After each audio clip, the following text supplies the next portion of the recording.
6월 첫 번째 주일이자 또 성령 강림절 후 두 번째 주일인데요. 오늘 예배 오신 모든 성도님들을 주님의 이름으로 환영합니다. 세상에는 참 재미있는 것도 많고 또 그런가 하면은 힘들고 슬픈 일도 많고 또 억울하고 화가 나고 속상한 일도 많이 있습니다. 이런 우리 삶에서 일어나는 일들이 우리가 하나님을 찾는 계기가 되기도 하지만 또 반대로 우리를 하나님과 멀어지게 하는 그런 시험과 유혹이 되기도 합니다. 재밌는 거 찾아서 갈 수도 있고요. 이거 꼭 해야 할 일이라면서 예배 거르고 그거 할 수도 있고 또 뭐 힘드니까 슬프니까 아프니까 화나니까 바쁘니까 이런 핑계 될 수도 있지만 그러나 우리가 오늘 이 자리에 모여 있다라는 것은 그럼에도 불구하고 하나님을 예배하기 위해서 이 자리에 왔다라는 것으로 받아들이면은 참 감사하다는 생각이 듭니다. 오늘 여러분과 함께 이 자리에 모여서 예배드릴 수 있어서 감사하고 또 함께하지 못하는 그런 분들은 또 인터넷을 통해서 영상으로 예배드릴 수 있어서 감사합니다. 우리가 오늘 찬양했듯이 우리 주님은 세상 권세 멸하시고 또 어둠의 세력 물리치시는 그런 능력을 가지신 분이신데 그분 의지할 때 우리가 세상을 능히 이길 수 있을 줄 믿습니다. 하나님 안에서 형제 자매된 우리가 하늘 아버지 찬양하고 예배할 때 정말 세상에서 경험할 수 없는 그런 기쁨과 평안이 오늘 여러분에게 하늘에서부터 내려오기를 바랍니다. 우리 자리에서 일어나서 함께 찬양하겠습니다. 64장 찬송가 64장입니다.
시편 138편 교독을 하겠습니다. 주님, 온 마음을 기울여서 주님께 감사를 드립니다. 주님 앞에서 내가 주님께 찬양을 드리렵니다. 내가 주님의 성전을 바라보면서 경배하고 주님의 인자하심과 주님의 진실하심을 생각하면서 주님의 이름에 감사를 드립니다. 주님은 주님의 이름과 말씀을 온갖 것보다 더 높이셨습니다. 내가 부르짖었을 때에 주님께서는 나에게 응답해 주셨고 나에게 힘을 한껏 북돋워 주셨습니다. 주님께서 친히 하신 말씀을 들은 모든 왕들이 주님께 감사를 드립니다. 주님의 영광이 참으로 크심으로 주님께서 하신 일을 그들이 노래합니다. 주님께서는 높은 분이시지만 낮은 자를 보아보시며 멀리서도 오만한 자를 다 알아보십니다. 내가 고난의 길 한복판을 걷는다고 하여도 주님께서 나에게 새 힘 주시고 손을 내미셔서 내 원수들의 분노를 가라앉혀 주시며 주님의 오른손으로 나를 구원하여 주십니다. 주님께서 나를 위해 그들에게 갚아주시니 주님의 인자하심은 영원합니다. 주님께서 손수 지으신 이 모든 것을 버리지 말아 주십시오. 아멘. 아멘.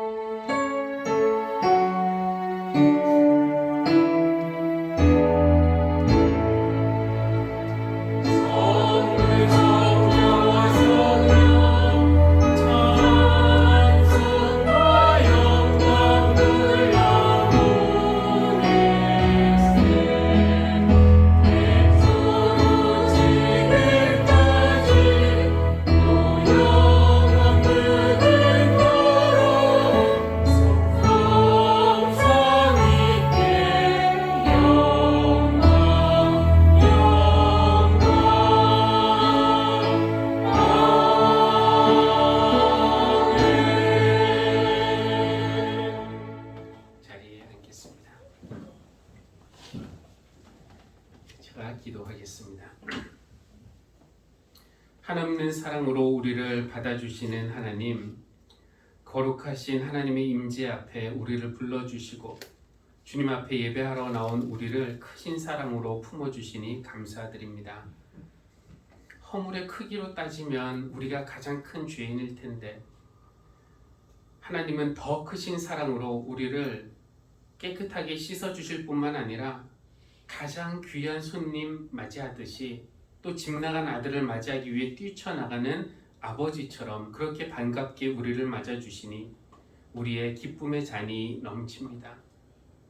하나님의 크신 사랑을 생각하면 늘 감사하고 기뻐하며 살고 또 받은 은혜와 복을 이웃과 나누며 살아야 마땅한데 여전히 만족하지 못하고 이기적이고 불안해하고 경쟁하며 싸우려 하는 우리를 주님 긍휼히 여기시고 용서하여 주십시오.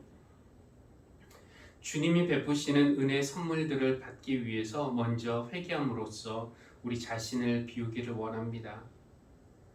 하나님, 우리가 하나님을 사랑한다고 말하지만 온 마음 다해 사랑하지 못하고 세상의 다른 것들을 더 좋아하고 의지했던 거 회개합니다. 또 이웃을 위한다고 말하지만 아픈 이들의 고통을 나누지 못하는 우리의 좁음과 또 억울한 이들을 보면서도 침묵하는 우리의 비겁함을 회개합니다. 하나님, 우리의 위선과 교만, 고집과 탐욕이 어떤 것인지 우리의 심령의 눈을 열어보게 하여 주시고 그것들을 애통해하는 마음으로 주님 앞에 내려놓게 하여 주십시오. 이 시간 영과 진리로 예배하는 시간이 되기를 원합니다. 성령님의 인도하심 따라 또 길이신 예수님을 통해서 하나님과 영적으로 연결될 때 우리가 숨막혔던 세상에서 느낄 수 없었던 평화와 기쁨을 누리게 하여 주십시오. 사랑하는 교우들과 또 이웃들을 위해서 기도합니다. 육신과 마음이 아프고 고통 중에 있는 이들이 있습니다. 하나님, 창조주 하나님은 우리의 오장육부와 모든 뼈와 피부와 머리카락도 다 창조하셨으니 하나님께서 또 고치시고 낫게 하시고 새롭게 하실 수 있을 줄도 믿습니다.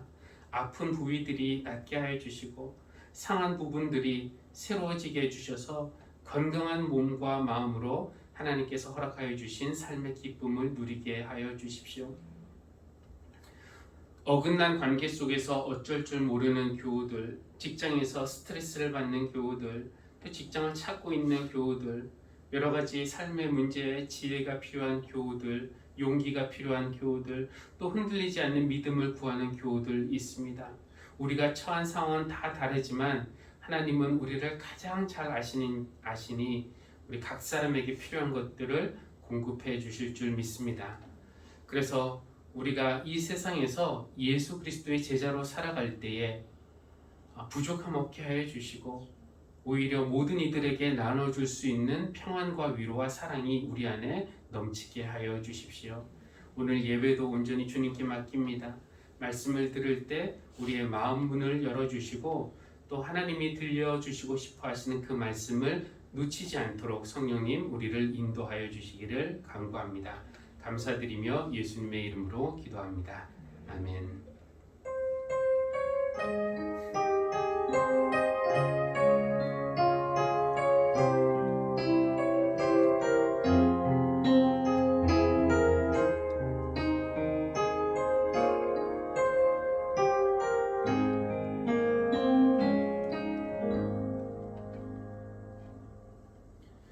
이승기 집사님께서 성경 봉독 마가복음 3장 말씀 봉독해 주시겠습니다. 예수께서 집에 들어가시니 무리가 다시 모여들어서 예수의 일행은 음식을 먹을 겨를도 없었다.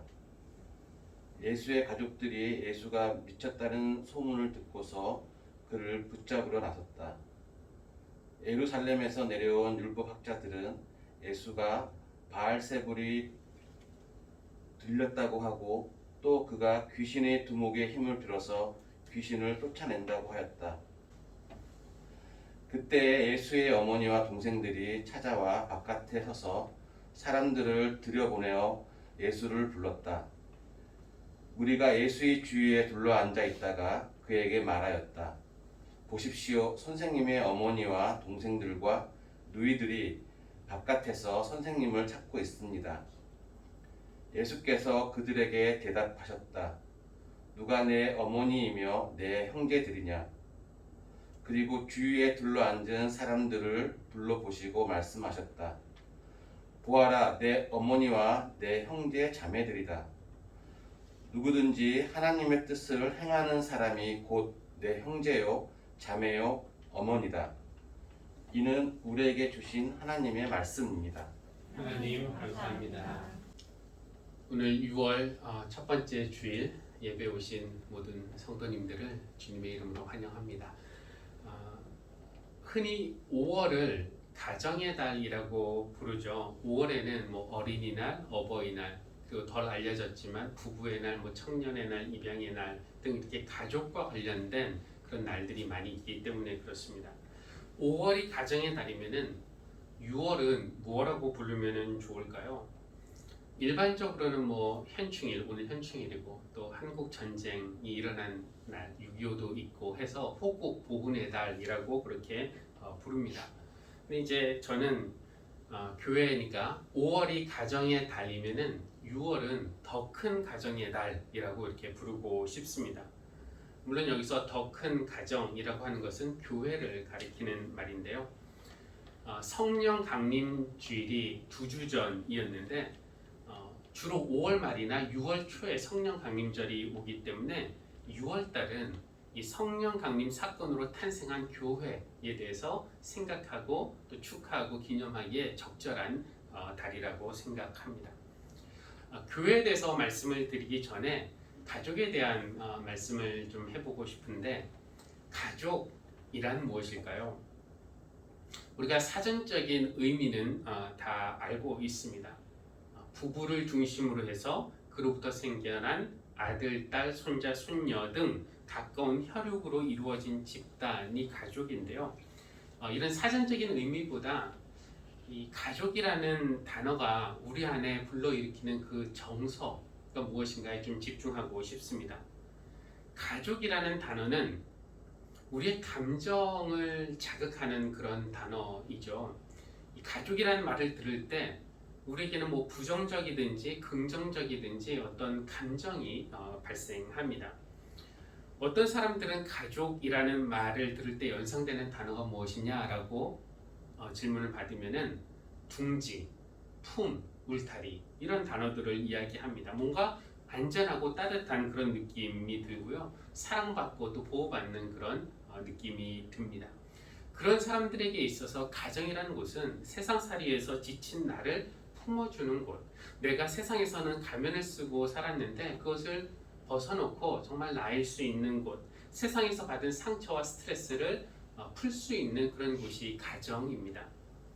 그런가 하면 어떤 사람들은 가족 혹은 가정이라는 말을 들을 때 감옥을 연상하기도 한다고 합니다. 의외인가요? 아니면 그럴 줄 알았다라는 생각이 드나요? 가족은 그들에게 탈출하고 싶은 곳입니다. 주로 권위주의적인 부모 밑에서 자란 이들이 그렇다고 하는데요. 그런 부모 밑에서는 뭐뭐뭐뭐 해라, 뭐뭐뭐뭐 해라, 뭐뭐뭐는 하지 마라, 이런 건 절대로 하지 말아라, 이런 명령이 집안에서 끊임없이 반복되는 그런 가정. 특히 청소년기에 있는 이들에게는 그런 가정은 벗어나고 싶은, 탈출하고 싶은 장소입니다. 그러나 사실은 이 권위주의적인 부모 밑에서 자란 자녀들만 아니라 모든 자녀들이 일정한 나이나 조건이 되면은 가정을 떠나는 것, 부모를 떠나는 것이 자연스럽죠. 어른이 된다는 것은 어쩌면은 부모의 보호라는 울타리를 떠나는 것인지도 모르겠습니다. 그렇다고 부모와의 관계를 끊으라는 것은 아니지만 이 독립적인 주체로 내가 살기 위해서 떠남이라는 것은 자연스러운 현상인 것 같습니다. 그래서 그랬을까요? 하나님도 아브라함을 통해서 새로운 하나님의 가족을 만들기 위해서 아브라함을 부르셨을 때 그에게 했던 첫 마디가 무엇이었습니까? 떠나라 아니었습니까?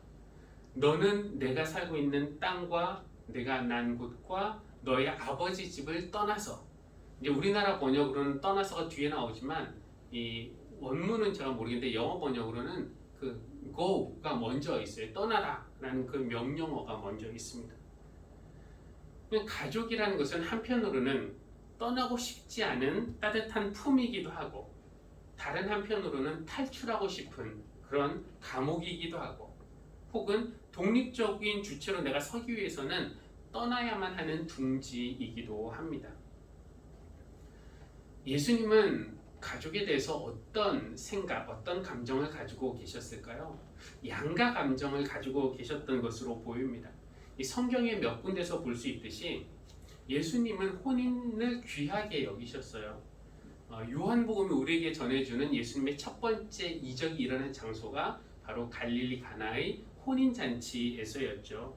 예수님은 남녀가 한 몸을 이루는 그 혼인잔치에 참석하셔서 기쁨으로 축하해 주시고 또 그들을 축복해 주셨을 뿐만 아니라 포도주가 떨어져서 난처해진 잔치, 망칠 수 있는 그런 잔치에서 물을 포도주로 변화시키심으로써 혼인잔치의 기쁨이 사라지지 않게 도와주셨습니다. 그런가 하면은 가정을 깨뜨리는 가장 심각한 죄가 간음이라는 것을 아셨기 때문에 사람들을 가르치실 때 율법에는 간음하지 말아라 이렇게 되어 있지만 예수님은 여자를 보고 음욕을 품은 사람은 이미 그 마음으로 여자를 범하였다라고 말씀하시면서 가족의 신성함을 지켜야 한다라는 것을 우리에게 가르쳐 주셨습니다. 그렇다고 예수님이 가족을 최고의 가치로 삼았느냐 하면 그런 것 같지는 않습니다. 가정을 중요시하는 사람들에게는 좀 불편하게 들릴 수 있겠지만 예수님은 하나님 나라라는 목표를 추구하는 데 있어서는 가족도 방해가 된다라는 것을 잘 아셨어요. 그래서 만약에 1세기 유대 사회에서 기대하는 바를 예수님도 따르셨다면은 예수님도 맏아들이셨기 때문에 결혼해서 아내를 맞이하고 그리고 아버지의 빈자리를 대신해서 집안을 책임지는 그 일을 하셔야겠지만 예수님은 그렇게 하지 않으셨습니다. 맏아들로서의 가족에 대한 책임, 어머니와 동생들에 대한 책임은 그냥 뒤로 하고 하나님 나라 사역을 위해 집을 떠나셨습니다. 그러니까 공생애와 함께 예수님은 집을 떠나셨어요. 어쩌면 이웃들은 그런 맏아들 예수님을 바라보면서 좀 무책임한 아들이다라고 생각했을지도 모르겠습니다. 생각해보면 예수님은 여러 가지 좋은 면을 우리에게 본보기로 보여주셨습니다. 그렇죠? 이른 아침에 한적한 곳에 가서 기도하심으로써 우리에게 기도의 본을 보여주셨고 또 제자들의 발을 씻기심으로써 우리에게 섬김의 본도 보여주셨고 십자가를 지심으로써 우리에게 참 사랑이 이런 것이다 라는 것도 가르쳐 주셨습니다. 그런데 예수님이 보여주지 않은 본보기도 있는데요. 어떻게 하면 좋은 가정을 꾸릴 수 있는가? 그 예수님이 직접 하셨다면 우리가 저렇게 좋은 가정을 꾸릴 수 있구나 알았을 텐데 그런 건 보여주지 않으셨어요. 또 예수님은 어떻게 하는 것이 부모님을 잘 섬기는 것인지 아니면 형제 자매와 사이좋게 지내는 것인지 이런 것도 잘 보여주지 않으셨습니다. 가족이 제일 중요하지 라고 생각하는 사람들에게 오늘 본문에 나오는 예수님의 말씀은 불편하게 들릴지 모르겠습니다. 오늘 본문 한번 살펴보면은 우선 예수님이 집을 떠나신 다음에 놀라운 일들을 많이 행하셨습니다. 그렇죠? 온갖 종류의 병을 고쳐주셨고요. 권위 있는 가르침으로 듣는 사람들의 입이 벌어지게 하셨고 말씀을 선포하시면 수많은 사람들이 모였고 온갖 기적을 행하셨습니다. 그분에게 초자연적인 능력이 있다라는 것은 모든 사람들이 보면은 알 수 있었지만 예수님을 대단한 사람으로 인정하기 싫었던 사람들은 그 능력이 하늘에서 내려온 것이 아니라 귀신에게서 온 것이다 이렇게 모함했어요. 나쁜 소문이 더 빨리 퍼지고 근거 없는 거짓 뉴스도 사실처럼 전달됩니다. 예수가 귀신 들렸다. 예수가 미쳤다. 사탄의 힘을 빌어서 이상한 짓 하고 다닌다. 이런 이상한 소문이 예수님의 고향까지 이르렀을 때 그 소문을 들은 가족은 얼마나 당황하고 또 걱정했겠습니까? 아니면은 집 나가더니 집안 망신 다 시킨다고 원망했을까요? 하긴 동생들도 예수님이 참으로 누구신지 어느 시점까지는 몰랐기 때문에 형에 대해서 오해하고 또 불신했을지 모르겠습니다. 어쨌든 예수님의 어머니와 동생들은 집 나간 아들 그냥 두고 볼 수만 없어서 그를 붙잡으러 나갔습니다. 그런데 예수님이 계시다는 그 집까지 오기는 왔지만 무슨 이유에선지 안에까지는 들어가지 못하고 사람을 통해서 기별을 합니다. 그러니까 우리가 왔다고 가족이 왔다고 귀뜸해 달라는 것이죠. 근데 사람들이 예수님에게 말을 전합니다. 보십시오. 선생님의 어머니와 동생들과 누이들이 바깥에서 선생님을 찾고 있습니다. 그러자 예수님은 우리가 전혀 예상하지 못한 그런 말씀을 하세요. 누가 내 어머니며 누가 내 형제 자매냐. 그리고 주위에 둘러 앉은 사람들을 보시면서 이렇게 말씀하시죠. 보아라. 내 어머니고 내 형제 자매들이다. 누구든지 하나님의 뜻을 행하는 사람이 곧 내 형제요 자매요 어머니다. 이것을 마리아나 아니면 동생들이 직접 들었다면은 어떤 기분이었을까요? 이 말은 가족에게는 참 매정하게 들리는 것이 사실입니다만 근데 예수님은 지금 가족에 대해서 새로운 그런 정의를 내리고 계신 것입니다. 그냥 주님이 꿈꾸시는 더 큰 가족에 대한 그런 정의 말입니다. 혈연이 아니라 하나님의 뜻에 대한 태도가 가족이냐 아니냐를 결정하는 기준이 되는 것이죠. 그러니까 예수님은 혈연의 아버지를 가장으로 한 작은 가족 말고 하늘 아버지를 가장으로 하여서 하나님이 창조하신 모든 사람들이 한 가족이 되고 형제 자매가 되는 그런 새로운 세상, 새로운 가족을 꿈꾸고 계셨던 것입니다. 교회는 주님의 그런 꿈에서부터 잉태한 하나님의 가족이라고 말할 수 있겠습니다. 그러니까 예수님의 십자가 고통은 그 교회를 탄생시키기 위한 산고였습니다. 그러니까 우리에게는 육신의 가족도 있지만 하늘 씨앗이라는 이름을 가진 교회라는 가족도 분명히 우리의 가족입니다. 세상을 지배하는 원리와 교회를 가족을 지배하는 원리가 다르듯이 또 세상을 지배하는 원리와 교회를 지배하는 원리가 달라야 합니다. 이 차이점 몇 가지를 좀 말씀드리고 싶은데요. 첫 번째로 세상은 어떤 사람이 가진 그 힘의 크기나 영향력의 크기에 따라서 사람들의 서열을 정합니다. 1등부터 꼴등까지 얼마나 힘을 가졌고 얼마나 영향력이 있는지 이런 걸로 서열을 정하죠. 하지만 교회는 크나 작으나 모든 성도가 서로 지체가 되어서 그리스도의 한 몸을 만듭니다.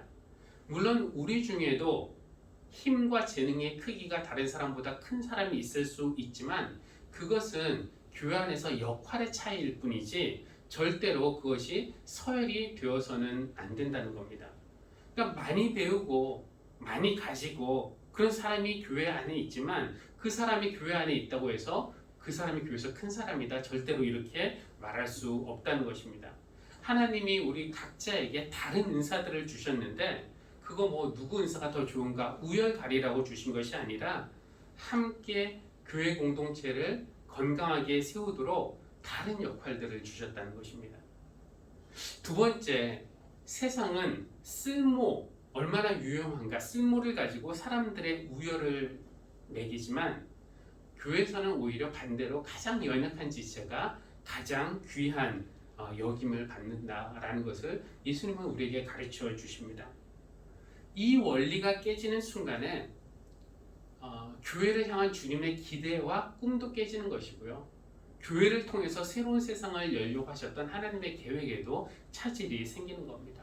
그만큼 교회에서는 연약한 지체를 품는 것이 중요합니다. 세상을 지배하는 또 하나의 원리는 경쟁입니다. 그러나 교회를 지배하는 원리는 협동입니다. 하나님은 남들보다 앞서가는 10걸음보다는 남들과 함께 가는 한 걸음을 더 기뻐하신다라는 말을 들은 적이 있어요. 참 명언이라고 생각합니다. 그렇죠? 남들보다 앞서가는 10걸음을 기뻐하시기보다는 남들과 함께 가는 한 걸음을 더 기뻐하신다는 그 하나님의 마음을 교회도 배워서 보통 세상에서 잘 나가는 그런 교인이 있으면 우리 교회에 이런 교인이 있다고 복받아서 이렇다고 칭찬하고 격려하고 이러지만 그렇게 할 것이 아니라 정말 느리더라도 함께 가는 사람, 이런 사람을 가운데 세워놓고 격려하고 칭찬하는 것이 교회가 되어야 한다는 것입니다. 세상을 이끄는 또 하나의 원리는 지배입니다. 그렇죠? 아까 경쟁에서 승리한 사람이 지배하게 되어 있어요. 그러나 교회를 이끌어가는 원리는 섬김입니다. 그래서 예수님은 뭇 민족의 왕들은 세상 왕들이죠. 백성들 위해서 군림하고 권세 부리는 자들은 은인으로 행사하지만 제자들은 그래서는 안 된다. 여러분은 그래서는 안 됩니다. 라고 하시면서 뭐라고 말씀하시냐면은 너희 가운데 가장 큰 사람은 가장 어린아이 같이 되어야 되고 또 다스리는 사람은 섬기는 사람이 되어야 한다. 이렇게 말씀하십니다. 이것이 바로 교회라는 새로운 가족, 더 큰 가족, 하나님의 가족을 하나님 가족의 구성 원리라고 할 수 있습니다. 그러니까 세상은 힘으로 서열을 정하고 쓸모로 우열을 가리고 경쟁에서 이기는 것을 승리로 여기고 승리자는 지배하는 것을 당연하게 여깁니다. 근데 그런 사회에서는, 그런 세상에서 인간은 편법을 쓸 수밖에 없고 타락할 수밖에 없고 죄를 지을 수밖에 없고 그런 과정에서 상처를 주고 또 상처를 받을 수밖에 없습니다. 근데 정말 속상한 일이지만 강한 자들은 폭력과 부패를 일삼아도 법망을 쉽게 빠져나가고 약하고 소외된 이들은 인간 이하의 취급을 당하면서 울고 있는 세상이 우리가 사는 세상입니다. 이런 세상에서 하나님은 우리를 부르셨어요. 그 세상으로부터 우리를 부르셨습니다. 그 부르신 이유가 무엇이겠습니까? 지금 이 세상과는 다른 새로운 세상을 열어가라는 그런 명령 아니겠습니까? 예수님은 다른 세상, 하나님 나라라고 부르는 또 다른 가족이 가능하다라는 것을 우리에게 보여주셨고 그 세상을 살아가라고 교회를 부르신 것입니다. 서로를 경쟁해야 할 대상, 혹은 착취할 대상으로 보는 것이 아니라 한 몸을 이루고 있는 지체로 보는 사람들, 그리고 연약한 지체를 더 귀히 여기는 교회, 힘의 크기로 우리의 서열, 나이나 이런 걸로 그 서열을 따지지 않고 마음 모아서 하나님의 일을 함께하면서 서로를 섬기는 그런 교회. 여러분, 이런 세상이 말하는 것과는 또 다른 세상을 만들어 간다는 것이 가능할까요?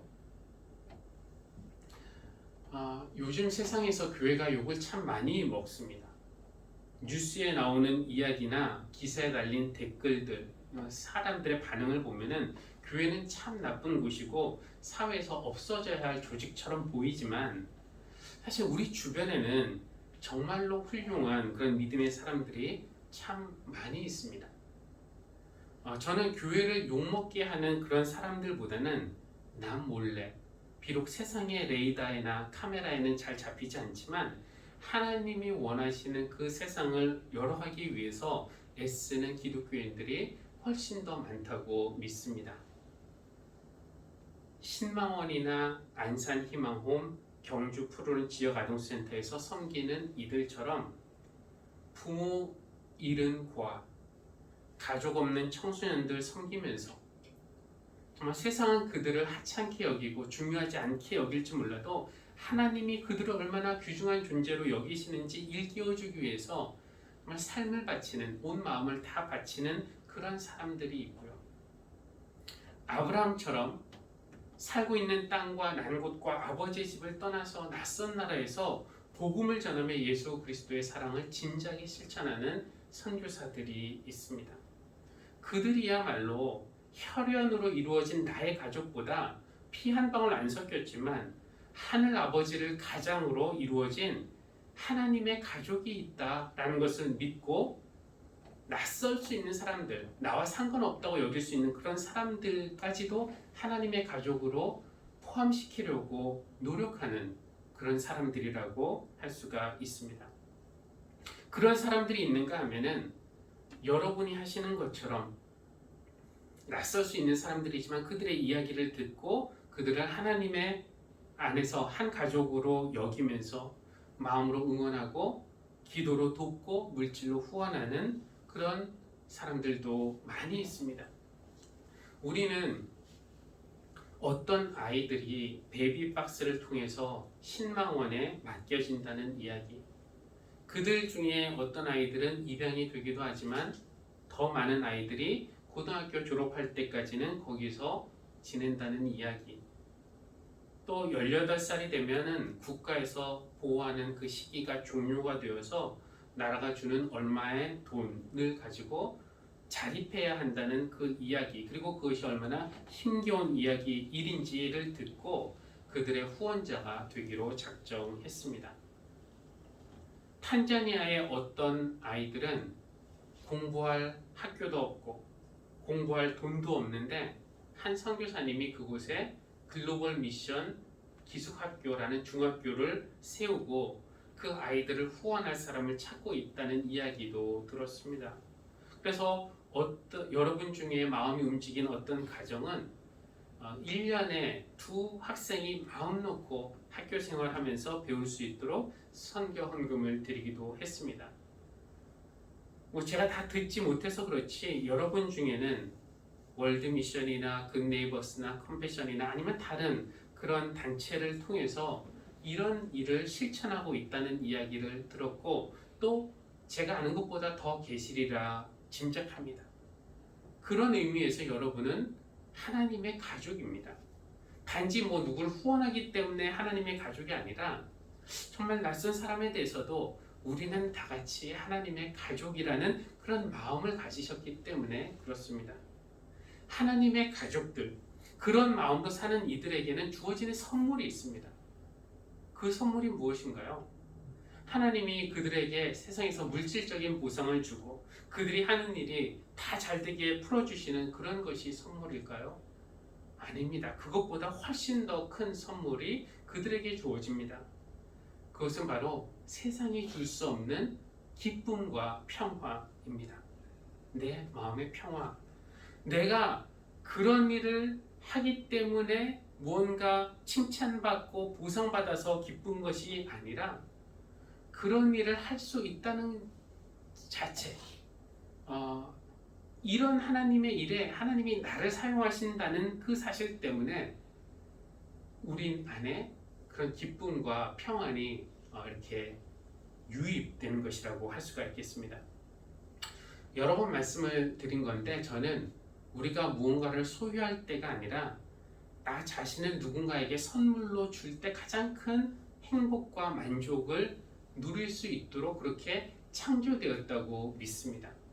왜냐하면 내 자신을 내어줄 때 우리는 열매를 볼 수 있기 때문에 그렇습니다. 이렇게 우리가 창조되었는데 이 창조의 신비에 우리가 눈을 뜰 수 있기를 바랍니다. 어디선가 이런 말을 들었는데요. 하나님은 이 세상의 연약한 사람들 안에 가장 값진 보화를 숨겨두셨다.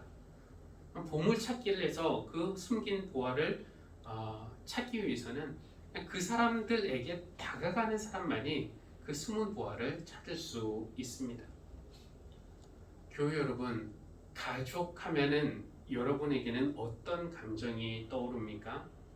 저는 우리 교우들의 가정마다 가정들이 따뜻하고 안전하고 사랑이 넘치는 곳이 되기를 원합니다.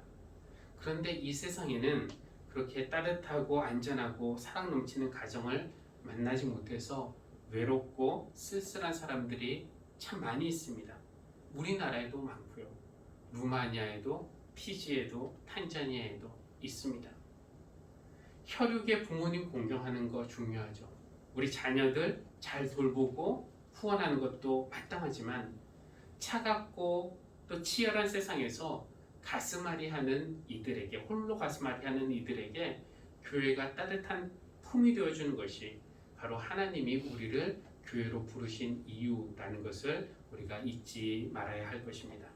우리는 더 큰 가족으로 부름받았습니다. 먼저 우리 교회가 따뜻한 사랑의 공동체가 되고 또 주님의 사랑 흠뻑 경험한 다음에 그 사랑으로 세상에 나아가서 하나님의 가족을 확장해서 더 많은 사람들이 하나님의 따뜻한 품을 경험할 수 있는 그런 세상 열어가는 우리 하늘씨앗 교회가 되기를 바랍니다. 기도하겠습니다. 하나님, 하늘에 계신 하나님을 가장으로 하여 하나님이 창조하신 모든 이들이 한 형제가 되는, 형제자매가 되는 그런 가족을 꿈꾸게 하시고 또 그 가족의 한 명이 될 수 있도록 우리를 불러주시니 감사합니다. 우리가 이룬 육신의 가족이 따뜻하고 안전하며 사랑이 넘치는 곳이 되게 하여 주십시오. 그러나 세상에 그런 가족을 만나지 못해서 외롭고 힘겹게 살아가는 이들에게 우리 교회가 따뜻한 가족의 품이 될 수 있게 하여 주십시오. 낯선 이들을 하나님의 가족으로 받아들이고 그들이 얼마나 소중한 존재인지 일깨우기 위해 남몰래 수고하고 헌신하는 모든 이들에게 세상이 줄 수 없는 참 기쁨과 평안을 주시기를 기도합니다. 예수님의 이름으로 기도합니다. 아멘. 우리 찬송가 210장 함께 찬양하겠습니다.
오늘 이 예물을 드리면서 예물만 드리는 것이 아니라 우리의 몸과 우리의 마음과 우리의 삶도 함께 하나님 앞에 봉헌합니다. 하나님의 가족이 확정되는 일에 사용하여 주십시오.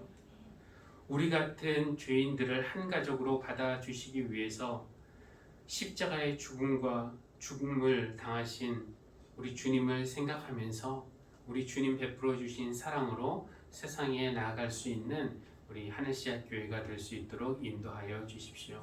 예수님의 이름으로 기도합니다. 아멘.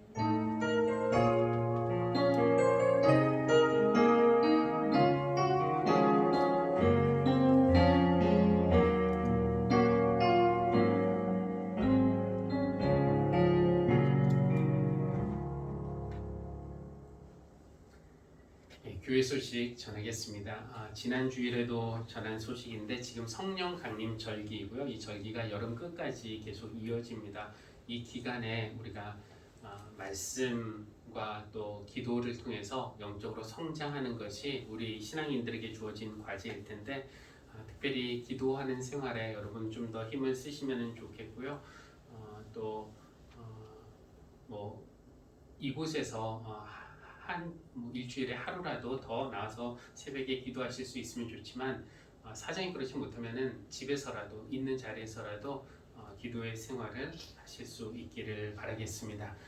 현재 2단계 방역수칙 적용 기간이 다음 주일까지이고요. 그래서 예배 시 거리두기 이런 방역수칙에 유의해 주시기를 바라겠습니다.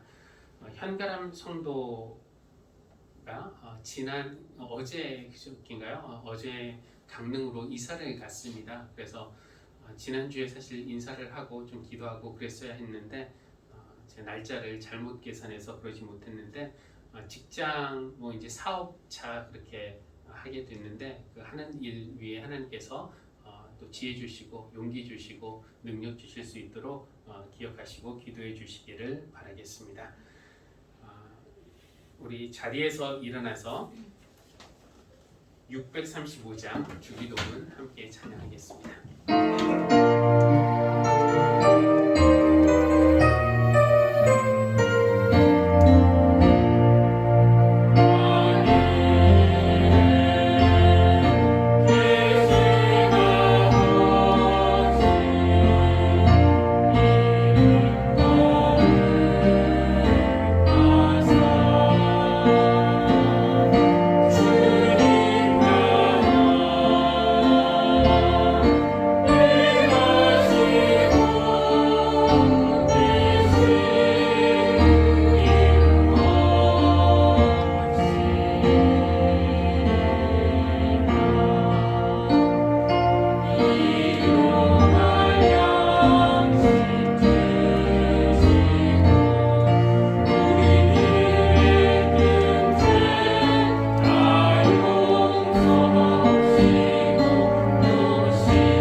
이제는 우리를 하나님의 가족으로 탄생시키기 위해서 십자가에서 산고를 당하신 우리 주 예수 그리스도의 크신 은혜와 우리의 아버지가 되시고 우리에게 자녀되는 특권을 주셔서 주신 하나님의 한량없는 사랑과 우리를 한 형제자매로 묶어주시고 그리스도의 한 몸 되도록 역사하시는 성령님의 교통하심이 육신의 가족뿐만 아니라 더 큰 가족인 교회의 일원이 된 것을 기뻐하며 세상에 나아가 주님의 사랑을 실천하기를 원하는 모든 사랑하는 성도들 위해 지금부터 영원까지 늘 함께 하시기를 간절히 축원합니다. 아멘.